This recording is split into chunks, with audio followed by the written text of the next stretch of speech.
안녕하세요. 닥터 K입니다. 네, 오늘부터 2장 에고 인류의 현재 상태에 대해서 그래서 에고에 대해서 좀 공부해 볼 거예요. 어, 전에 이제 서두에서 말씀드렸듯이 이제 에고는 2장에서만 나오는 게 아니고 2장, 3장 마음이 만드는 드라마 그리고 4장 역할 연기 2장, 3장, 4장 총 석 장에 걸쳐서 상세하게 설명을 합니다.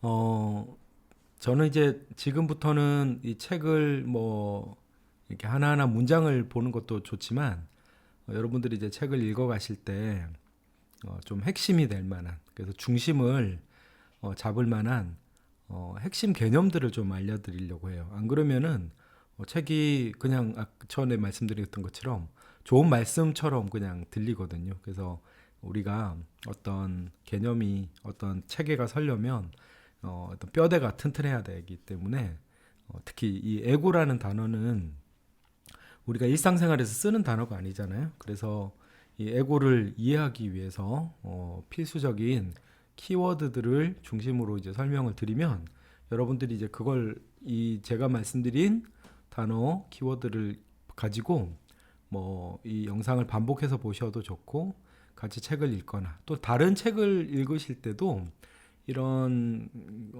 개념들이 확장돼 가면 기존의 우리를 사로잡고 있던 오개념들이 이렇게 풀려나는 경험을 하실 수 있을 거라고 생각을 합니다. 에고는 그냥 직역하면 자아라는 뜻이에요. 그 자아라는 단어만 들으면 뭐 크게 그렇게 부정적인 어감이 별로 없거든요. 근데 이거 이제 제가 또 수련 받을 때나 뭐 일반 여러분들 이제 심리학에서 특히 이제 프로이드 심리학 이런 거 들어보신 분들은 뭐 자아, 이드, 초자 뭐 이렇게 들어보셨잖아요. 그래서 프로이드 심리학에서는 자아는 초자와 이드 사이의 어떤 균형을 잡아주는 비교적 긍정적인 존재로 기술을 합니다. 뭐 그러한 측면도 없지는 않지만 조금 더 깊게 들어가면 그리고 이 책에서는 이 에고의 의미를 이렇게 설명을 하죠. 허구의 자아라고 얘기를 합니다. 저도 처음에 허구의 자아 할 때 처음에 좀 약간 띵했거든요. 이게 왜 허구의 자아지? 근데 이제 제 설명을 차근차근 따라가시면 왜 이것이 허구이고 왜 우리가 그토록 이렇게 에고를 아는 게 중요한지 저뿐만 아니라 에카르트 톨레나 많은 영적인 스승들이 에고를 알아차리라고 강조하는 그런 부분들을 제 나름대로 그냥 정리해서 여러분들하고 좀 쉐어를 하려고 합니다. 왜 에고를 아는 것이 중요하냐? 에고를 모르면 자유롭지 못해요. 삶이 매이게 됩니다. 그래서 오늘 이렇게 여러분들하고 같이 볼 키워드는 에고를 굉장히 여러 단어, 여러 각도로 설명할 수 있거든요. 그 중에서도 제가 첫 번째로 뽑은 키워드는 에고는 조건 지어진 마음 구조다. 원서에서는 conditioned mind pattern이라고 나옵니다. 컨디셔닝이죠. 조건화되었다라는 단어를 오늘 여러분들하고 이제 같이 나누려고 하는 우리의 키워드입니다. 조건. 도대체 조건 지어졌다는 게 어떤 뜻일까? 그러니까 이 단어를 설명드리기 위해서 이제 여러 가지 제가 이렇게 이때까지 배워왔던 것들을 이렇게 생각하다 보니까 우리 학교 다닐 때 혹시 생물 시간에 그런 거 배우신 기억 납니까? 조건 반사, 무조건 반사, 반사에 대해서 배우신 적 있죠? 무조건 반사는 그 무릎에 이렇게 뭐 톡 치면 우리 왜 다리가 이렇게 팍 올라가는 그런 것들이 무조건 반사죠. 그러니까 이미 우리가 태어날 때부터 우리의 몸에 그 반사 회로가 이렇게 저장이 돼 있는 거예요. 그래서 뜨거운 거 만지면 이렇게 뜨거 하거나 뭐 공이 날라오면 눈을 확 감거나 이런 것들이 거의 무조건 반사 수준입니다. 조건 반사는 태어날 때 가지고 온 건 아니지만 어떤 경험에 의해서 만들어진 반사인데 이 반사, 리플렉스라는 건 여러분들 경험해 봐서 알겠지만 우리가 하고 싶다고 하고 안 하고 싶다고 해서 안 할 수 있는 게 아니잖아요. 그래서 특히 왜 여기 그럼 그 조건이 들어가냐? 그래서 조건 반사, 무조건 반사 또는 이 심리학에서 이 조건화, 컨디셔닝을 이해하는 가장 좋은 사례가 제 생각에는 여러분들도 익히 많이 들어보셨을 파블로프의 개 실험입니다. 아마 뭐 거의 대부분은 알고 계시겠지만 그래도 한번 그냥 상기하기 위해서 이 파블로프라는 러시아의 심리학자가 개한테 먹이를 주면서 먹이를 줄 때마다 종소리를 흔들었죠. 계속 그게 이제 반복이 되니까 이 개는 종소리만 들어도 침이 나오는 반응이 생겼단 말이에요. 그래서 원래 종소리와 침이 나오는 것은 전혀 무관한 자극과 반응이었는데 이걸 계속 반복이 되면서 종소리와 침이 나오는 반응 사이에 조건이 형성이 된 거죠. 그래서 나중에는 먹이를 안 줘도 종소리만 들려줘도 걔가 이렇게 먹이를 기대하면서 침이 나오더라. 이게 이제 조건 형성, 일종의 이제 하나의 그것도 학습이죠. 근데 이걸 인간한테 한번 대입해 볼까요? 만약에 우리가 어떤 종소리를 들을 때마다 이게 침이 나오면 여러분들 좀 어떠시겠어요? 왜냐면 원치 않는 반응이 자꾸 일어나니까 저는 약간 좀 짜증이 나고 뭐 좀 세게 얘기하면 자괴감이 들 것 같거든요. 어쨌든 이런 것들이 조건화의 좋은 예입니다. 물론 인간은 개보다는 훨씬 복잡한 동물이기 때문에 인간의 조건화는 이런 고전적 조건화보다는 훨씬 복잡하긴 하죠. 하지만 기본적으로 조건화, 컨디셔닝이라는 단어를 설명하는데 파블로프의 실험만큼 명쾌한 것은 저는 없다고 생각을 해요. 어쨌든 이제 조건화가 되면 어떤 자극이 주어지면 그냥 자동적으로 반응이 나오는 거예요. 그게 조건화고 에고는 굉장히 조건지어진 마음의 구조로 작동한다는 거죠. 우리 속담에서는 이 조건화를 설명할 수 있는 좋은 예가 이건 것 같아요. 자라보고 놀란 가슴, 소뚜껑 보고 놀란다. 한번 자라보고 엄청 놀래버리면, 그죠? 그 다음부터는 유사한 자극만 만나도 놀라는 거죠. 근데 머리로는 또 알잖아요. 소뚜껑이 그렇게 위험하지 않다는 걸 아는데도 계속 놀랍니다. 그 다음에는 결심을 해요. 내가 다시는 소뚜껑을 보고 자지러지지 않으리라. 그래도 또 소뚜껑을 보고 또 놀라기 때문에 여기서 이제 나는 왜 이러냐, 나는 왜 이렇게 멘탈이 나약하냐, 뭐 유리 멘탈이다 이런 식으로 이제 자기를 비난하고 또는 옆 사람들이 너는 왜 뻔히 소뚜껑이 전혀 위험한 거 알면서도 위험하지 않다는 거 알면서도 왜 이렇게 과민 반응을 하냐고 막 자책을 하고 혼내고 그러잖아요. 이게 조건화의 원리를 잘 몰라서 저는 하는 얘기라고 생각이 됩니다. 이제 일반화 시키면 책의 문장을 하나 제가 인용하겠습니다. 에고의 지배를 받는 마음은 과거에 의해 완전히 조건 지어져 있다. 우리 과거라고 하면 뭐 되게 어떤 걸까요? 우리의 어릴 때 유년기에 특히 주위 환경, 성장 배경, 우리를 둘러싼 문화, 그죠? 이런 데 따라서 뭐 각자의 성격이나 기질, 뭐 물론 이런 것들이 기질적인 요소도 있지만 우리가 이제 어릴 때 어떤 환경을 보냈느냐에 따라 그 사람의 성격 형성에 엄청나게 큰 영향을 준다는 건 뭐 너무나 상식적인 얘기잖아요. 이게 저번 시간에 제가 설명드린 패러다임에 의해서도 우리가 이제 조건 지어지는 거죠. 이게 한번 조건 지어지면 우리 자신도 문제는 우리 자신도 모르는 사이에 부지불식간에 우리의 모든 인식과 삶의 과거가 끼어듭니다. 그래서 우리는 현재를 보면서도 과거의 영향을 받아서 이제 인식을 하는 거예요. 그래서 만약에 내가 어릴 때 예를 들어서 굉장히 뭐 턱수염이 뭐 아주 많은 어떤 어른한테 만약에 심하게 폭행을 당한 적이 있다면 어떤 다른 인상착의가 비슷한 사람만 보면 몸이 덜덜 떨린다든지 이런 것들이 어떻게 보면 과거가 그죠? 현재의 삶에 계속 끼어드는 거죠.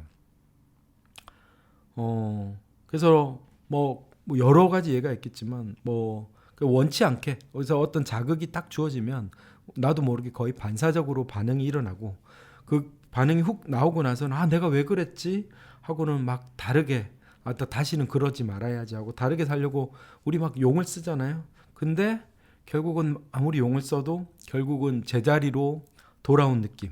결국 다들 있지 않으신가요?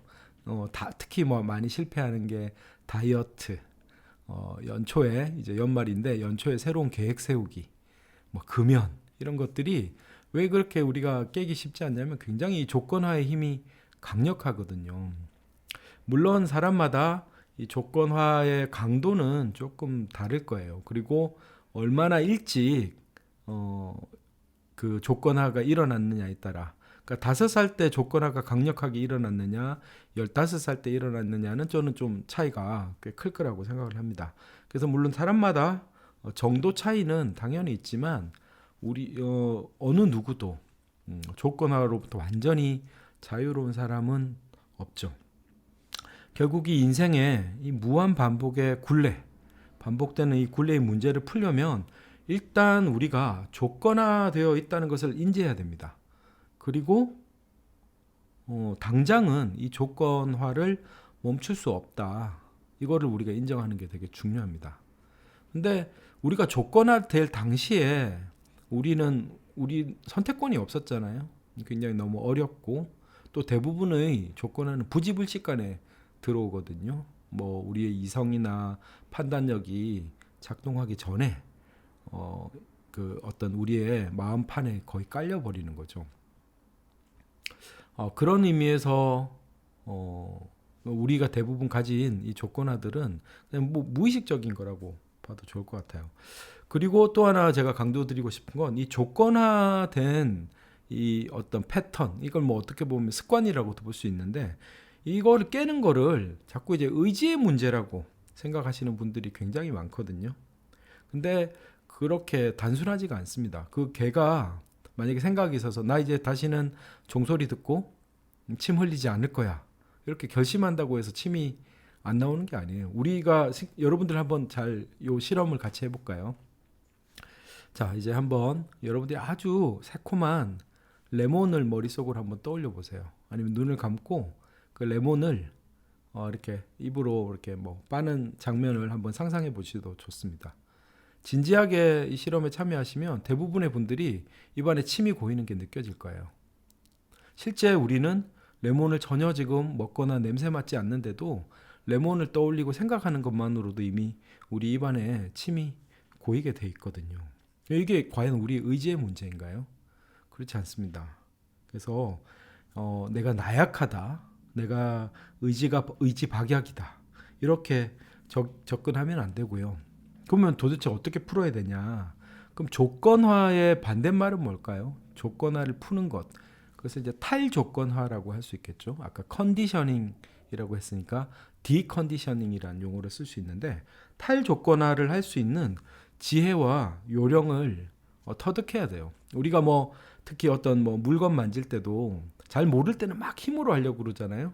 근데 잘 알면 요령만 잘 쓰면 그죠? 그러니까 우리가 실은 뭐 이렇게 사이다 병이 있을 때 병따개로 따면 쉽게 딸 수 있잖아요. 뭐 안 되면 젓가락이라도 쓸 수 있는데 그걸 손으로는 아무리 힘을 써도 잘 안 되듯이 탈조건화할 수 있는 지혜와 요령을 이제 하나하나 배워갈 거고요. 그 전에 첫 번째, 아까 이런 조건화된 마음에서 반복되는 문제들을 자꾸 의지로 이렇게 원인을 돌리는 것을 심리학에서는 귀인 오류라고 합니다. 그러니까 원인을 무엇으로 돌리다. 이 인지행동 치료에서 귀인 오류는 굉장히 중요하고요. 저는 앞으로 이 귀인에 대해서 상당히 많이 반복적으로 말씀을 드릴 거예요. 그러니까 많은 분들이 우울증을 자꾸 의지의 문제로 환원합니다. 당뇨병에 대해서는 그 사람이 의지가 문제여서 혈당 조절이 안 된다고 얘기 안 하잖아요. 근데 자꾸 우울이나 불안에 대해서는 나약하다라는 그런 카테고리를 많이 적용하거든요. 원인을 엉뚱한 데서 찾으면 해법 또한 제대로 될 수가 없잖아요. 그러니까 조건화는 우리 개인의 문제가 아니라는 거죠. 그래서 에카르트 톨레가 2장의 제목으로 그러니까 인류라는 거창한 단어를 쓴 이유가 굉장히 보편적이고 한 사람 한 사람 개인의 문제가 아니라는 거죠. 그래서 여러분들이 이제 이 조건화되어 있다는 일단은 우리의 현실을 받아들이고 그러면 우리가 먼저 할 수 있는 건 뭐냐? 가장 중요한 건 일단 우리가 조건화되어 있는 상태로 살아간다는 것을 인정하고 알아차려야 됩니다. 그러니까 우리가 마음속에서 일어나는 생각, 감정, 우리의 신체 반응 등 거의 대부분이 조건화의 결과물이에요. 특히 내가 당연하다고 생각하는 것들일수록 강력하게 조건화되어 있을 가능성이 매우 높습니다. 그래서 가끔 예를 들면 나도 모르게 우리 어릴 때 뭐 어머니나 아버지 행동을 그대로 따라하고 있는 걸 알아차리고 왜 소스라치게 놀랄 때가 있잖아요. 그런 것들이 이제 조건화의 한 좋은 예죠. 두 번째로 좀 강조드리고 싶은 건 이 조건화된 반응이 특히 내가 마음에 안 드는 반응들이 있어요. 그럴 때 굉장히 막 혐오감을 느끼고 자괴감을 느끼고 짜증이 나고 자책하고 자기를 굉장히 비난하거든요. 근데 이런 반응을 하면 할수록 조건화를 풀기가 더더욱 어렵습니다. 그래서 일단 알아차릴 때 되게 부드럽게 알아차려야 돼요. 아, 또 이게 튀어나왔구나. 물론 이것조차도 쉽지 않지만 일단은 그리고 그 근거는 아까 말한 조건화는 개인의 문제가 아니다. 물론 아까 말한 정도차도 있지만 이 정도차 역시 우리가 결정할 수 있는 문제가 아니었다는 거죠. 그래서 일단은 조건화되어 있는 것을 알아차릴 때 이게도 너무 좀 이게 지금 브로드하잖아요. 그래서 제가 조건화된 것들을 알아차리기에 좀 현대심리학에서 상당히 좀 도움이 될 만한 자료를 많이 담은 책을 한 권 같이 좀 소개해드리고 싶어서 마음챙김이라는 책이 있습니다. 마음챙김이라는 단어가 지금 너무 이렇게 많이 보편화됐는데 실은 각자 쓰는 분들마다 의미가 조금씩은 다른 것 같아요. 근데 저는 특히 이 조건화된 마음을 알아차리는 영역과 관련해서는 그래서 이 책을 혹시 같이 구입해서 보시면 좋은데 꼭 제목만 보시면 안 되고요. 왜냐면 비슷한 제목의 책이 많기 때문에 엘렌 랭어라는 하버드 대학의 이제 심리학과 교수님이신데 이분이 쓰신 책, 그러니까 저자를 꼭 확인하시고 이분의 마음챙김에 대해서 한번 주목해 보시면 조건화라는 용어를 쓰시진 않았지만 우리가 어떻게 조건화되고 그 조건화된 이분은 마인드 세트라는 단어를 쓰시거든요. 어떤 마음 세트가 그 사람의 삶을 그래서 굉장히 저하고 비슷한 견해이신데 거의 우리가 생각하는 대로 인생이 이제 형성된다는 거죠. 그리고 그걸 어떻게 하면 그럼 마음 챙김이란 단어가 있다면 마음 챙김의 반대말은 뭘까요? 여기서는 이제 번역하신 분은 마음 놓침이라고 마음을 놓쳤다 이렇게 하는데 그냥 저는 일상 용어로 바꾸면 정신을 놓고 사는 거죠. 우리 가끔 이렇게 책망하잖아요. 아니면 올해가 특히 연말이니까 1년이 어떻게 지나갔는지 모르겠어. 밥이 코로 들어가는지 입으로 들어가는지 모르겠어. 그냥 우리는 그냥 자동화되게 살거든요. 뭐 어떨 때는 그게 필요하지만 되게 이제 어떻게 주의를 기울이고 어떻게 살아야 될지 잘 모르는 거죠. 그것도 우리가 개발해야 될 하나의 기능이라면 그래서 마음 챙김 특히 엘렌 랭어 선생님의 이 마음 챙김은 저희한테 시사해 주는 게 저는 굉장히 많아서 굉장히 꼭 한번 이 책은 같이 에카르트 톨레 책의 어떤 부교재로서 같이 읽어보시면 많이 도움이 될 것 같다는 생각이 듭니다. 오늘 강조드린 오늘 강의를 좀 요약하자면 에고 여러 가지로 설명할 수 있는데 첫 번째 에고의 정의는 조건화된 마음 구조다. 그래서 아무리 우리가 벗어나고 싶어도 알아차리지 않는 순간 우리는 조건화된 마음 구조 속으로 반복이 된다. 그러니까 이런 것들을 좀 이렇게 비아냥거리듯 표현한 단어들이 사람 고쳐 쓰는 거 아니다. 뭐 이런 말들이 나온 것 같아요. 왜냐하면 그러나 절대 변할 수 없다는 뜻이 아닙니다. 변할 수 있는데 그 변하는 게 어려운 이유는 우리가 되게 알아차림을 어떻게 이제 작동시키는지 잘 몰라서 그렇거든요. 그래서 오늘 강의에서는 조건화, 컨디셔닝이라는 것이 에고를 작동시키는 굉장히 중요한 원리 중에 하나라는 것을 좀 강조드리고 싶고요. 에고를 이해하는 건 이제 몇 가지 키워드가 더 필요하거든요. 그래서 다음 영상에서 제가 설명드릴 단어는 동일시입니다. 에고를 이해하는 두 번째 키워드고요. 동일시란 게 과연 무엇일까 궁금하시면 다음 영상 꼭 같이 시청해 주셨으면 감사하겠습니다.